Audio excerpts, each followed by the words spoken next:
Lately, there's been a very robust debate among Tesla investors regarding the Robotaxi rollout, with now a few thousand cybercabs having been produced, being spotted throughout the United States, early testing and validation, the Robotaxi service itself operating at very small scale in a handful of US cities across multiple states. No one is debating the ultimate scale of this opportunity, which is truly monumental. No one's debating the end destination. But many are starting to wonder, how long will it take until we reach the promised land? I'll share my thoughts in a moment, but first, a new, very short video from ARK Invest has appeared on this very subject. Over to Tasha Keeney. We believe that the robotaxi industry globally could be worth over $30 trillion in enterprise value by 2030, and we see Tesla as a leader in this market. So today, Tesla has hundreds of robotaxis on the road. About 40 of those are fully autonomous, driver out, operator out. And if you compare Tesla with the competition, like Waymo here in North America, Waymo has low thousands of vehicles on the road. Tesla can produce more vehicles in a day than Waymo has in its entire fleet. So what Tesla has is really scale. With scale comes a data advantage. So Tesla has billions of miles of data from its customer fleet of cars. That compares to low hundreds of millions at Waymo. We think for this reason, they are a leader in this space, and they will be able to scale the robotaxi opportunity far past what we see it as today. The cost per mile of ride hail, which is now around $2.80 in Western markets for human-driven ride hail, could be as low as 25 cents per mile. But the reality is there's a lot of pricing power in between that 25 cents and the $2.80. And there's even a premium segment. And we're already seeing from Waymo that customers are willing to pay up for robotaxis. So we think that this is in revenue opportunity over the next decade, roughly a $10 trillion market globally. This will totally shape the urban driving market. You could imagine 2-car households become 1-car households. 1 car goes to 0 cars. And we will all be, in the future, riding around in robotaxis because they'll actually be cheaper than driving your personal car. And Tesla's really going to drive that transition. Outside of robotaxis, although we do believe this will be the majority of the opportunity over the next 5 years for Tesla, we are also excited about the humanoid robot opportunity with Optimus. Tesla's now dedicating manufacturing lines to the robot. They've moved over the S and X lines to Optimus. And we see a crossover point in 2028 for humanoids to achieve human-level proficiency for tasks. These are far more complicated than robotaxis. They're roughly, we think, 200,000 times more complicated. So we are in the very, very early innings of this market, and for the next 5 years, we believe robotaxis will dominate this thesis. However, after that, we do expect the humanoid market to scale, both in manufacturing and in home robots, and we believe that's roughly a $20 trillion opportunity. The last thing I'll touch on is the Terafab project and Tesla's collaboration with SpaceX. Tesla, for many years now, has had an in-house design team for chips. They plan on using that talent and their manufacturing expertise to build a terafab. They plan to, with SpaceX, create a terawatt of capacity per year in compute. SpaceX will send those chips into space for orbital AI. We believe this is another market worth tens of trillions of dollars. This is even earlier than Optimus. So I would say, think of it as robotaxis, then Optimus, then this orbital AI, a data center opportunity, which of course Tesla will participate in. So again, Tesla is a leader in physical AI. That is AI that moves through physical space. They have the largest library of video assets tied to the real world data, the sensors that are out there actually collecting this data, as opposed to say like online videos. And we think that's critical for all robotics applications. Before I get to my thoughts, let's just quickly recap what Tasha said.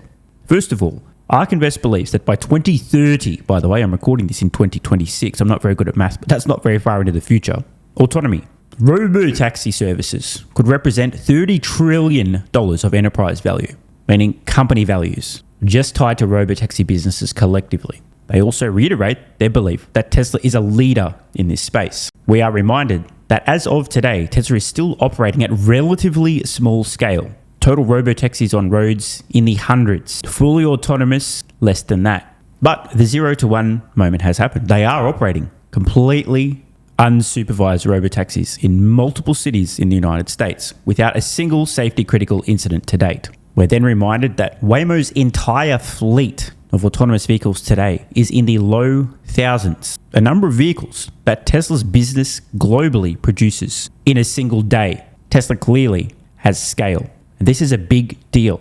If you want to scale a global robotaxi service, which will be ubiquitous across all large and then eventually all cities and even towns planet-wide, you must have massive scale. If you do not, you might be able to operate a small niche service in a few pockets of a few cities, a few states, a few countries. But back to that $30 trillion enterprise value pie, you need enormous scale, the ability to put millions of robotaxis on roads if you want a meaningful slice of that pie.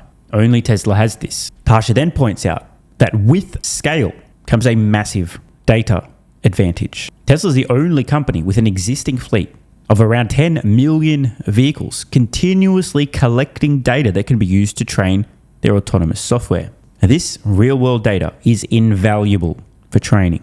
We then get to the economics. As of today, in Western markets, human-driven ride-hail roughly $2.80 per mile in terms of cost to consumer. And the biggest cost in providing human-driven point A to point B transport, you'll never guess, is the human that's doing it for an income. No human equals you've just removed the biggest cost, and you have massive margin to work with. Eventually, at massive scale, they believe that the cost per mile to use an autonomous vehicle service could get as low as 25 cents. Obviously, if true, this will create an enormous increase in the number of miles traveled in autonomous vehicles. This will be much lower than personally owned vehicles, on par with many forms of public transportation, without the numerous downsides that come along with using public transportation services. And then move on to humanoid robots. A key prediction was in 2028, Optimus, Tesla's humanoid robot, will reach the crossover point, matching and then exceeding human-level proficiency at tasks. Whenever this does happen, whenever the crossover point, whether it's 2028, 27, 29, at some point when this does happen, everything changes. A humanoid robot, equally as proficient as a human, let's assume they can do the exact same task just as well as a human in the exact same amount of time. A humanoid robot can work almost 4 times as many hours per week versus a human. So at that crossover point, if your robots are doing the same task but doing 4 times the hours, give or take, they can do the output of 4 humans in the same time. That's insane. Huge implication. ARC also reiterate that they believe over the next 5 years, robotaxis will dominate, at least financially for Tesla. But after that, they expect that the humanoid robot market will scale massively in both manufacturing use cases as well as in homes. And that represents a $20 trillion opportunity.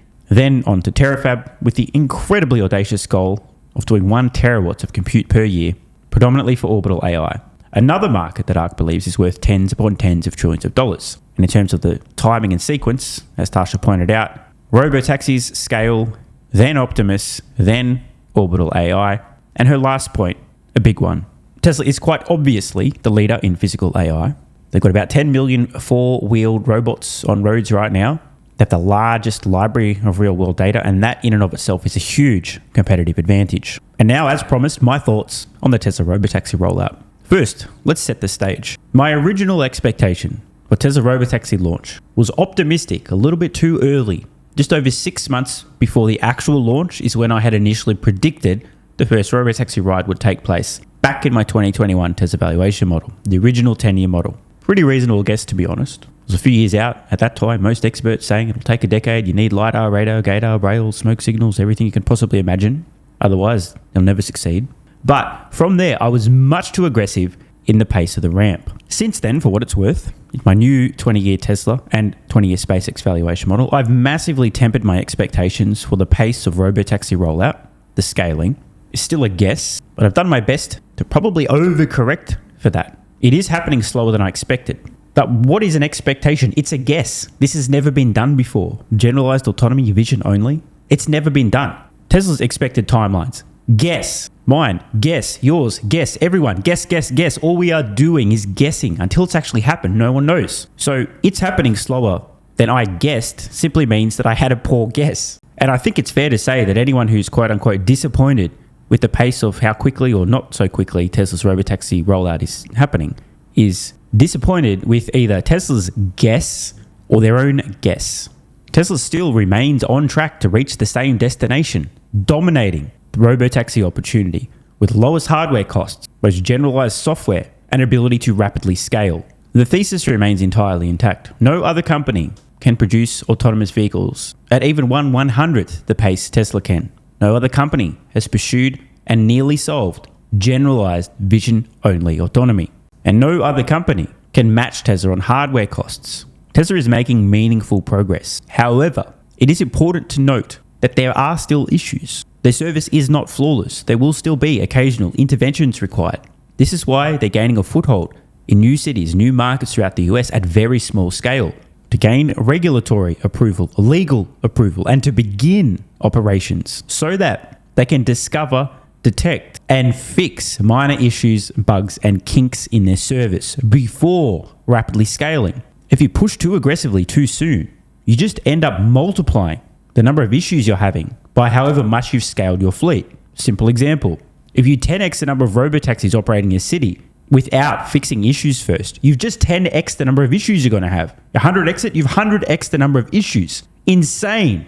It would be utterly insane to force the fleet to scale without dramatically reducing the little kinks, errors, and bugs along the way. It's also worth understanding that Tesla's entire robotaxi network to date has only traveled a couple of million miles. So far, the safety data is impeccable, but it's not yet a statistically significant set of data. In the United States, for example, the average US driver is involved in a police-reported car crash, so a little bit more significant than potentially parking lot collision, once every 500 to 600,000 miles. Per Tesla's Q2 2026 earnings report, cumulative paid robotaxi miles so far to date, less than 2.5 million. So while it is a great start, still no safety critical incidents whatsoever, there's still not a statistically significant amount of data to know for sure. In time, Tesla will build out enough data. It will be statistically significant. And if they can continue their record of zero or near zero safety critical incidents, that'll be a great sign. But things are still early. They're moving in the right direction. They're accumulating miles. They're discovering bugs and issues, fixing them before scaling enormously.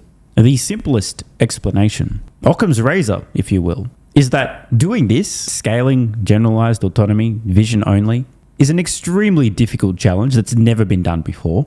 Tesla's moving as fast and scaling as quickly as they reasonably and safely can without flatly multiplying issues at scale, without risking a PR nightmare and the second order effects of a single safety critical incident being broadcast as headline news for months, scaring people away from this service for years to come. Very difficult to undo that damage. And that the thesis remains entirely intact. It's just progressing at a slower pace than Tesla guessed, you guessed, and I guessed. Which is exactly why, in my new 20-year Tesla and SpaceX valuation model, in the Tesla side, I've dramatically tempered my expectations, not on the end destination. We still end up at a very similar spot. Tesla absolutely dominating the fleet of millions of robotaxis globally, printing money with an unassailable lead. But I have tempered my expectations on the initial pace of how quickly the network scales. If you want to see my latest probability weighted guesses for the Robotaxi rollout for Optimus over the next 20 years for Tesla, check out the valuation model.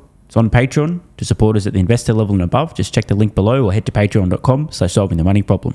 I remain just as hyped as ever regarding Tesla autonomy, but I'm also not completely retarded. New information has become available, a slower rollout than I had guessed, so I've adjusted my expectations for the pace of the initial scale accordingly. So if you want to see my best guesses, and that's all they are, for the pace of Tesla Robotaxi rollout over the next 20 years, check out the 20-year Tesla and SpaceX valuation model on Patreon. But remember, I don't know what the fuck I'm doing. I can't know until it's happened how long it takes to scale. I'm just doing my best to guess, which is the same thing Tesla's doing, the same thing you're doing, the same thing we are all doing. Thanks for watching. If you appreciate the content and want to support the channel, check out the links below where you can get early access to daily videos, unlock hundreds of exclusive pieces of content, and plenty more. AG1 has been part of my daily health protocol for almost half a decade. It's packed full of vitamins and minerals and helps me fill in nutritional gaps while supporting energy, digestion, and immune function. It also has prebiotics and probiotics to promote gut health. I take my health very seriously, and so should you. Try AG1 today by visiting drinkag1.com/SMR or click the link in the pinned comment and enjoy a free welcome kit with vitamin D3 plus K2 and AG1 travel packs. That's drinkag1.com/SMR.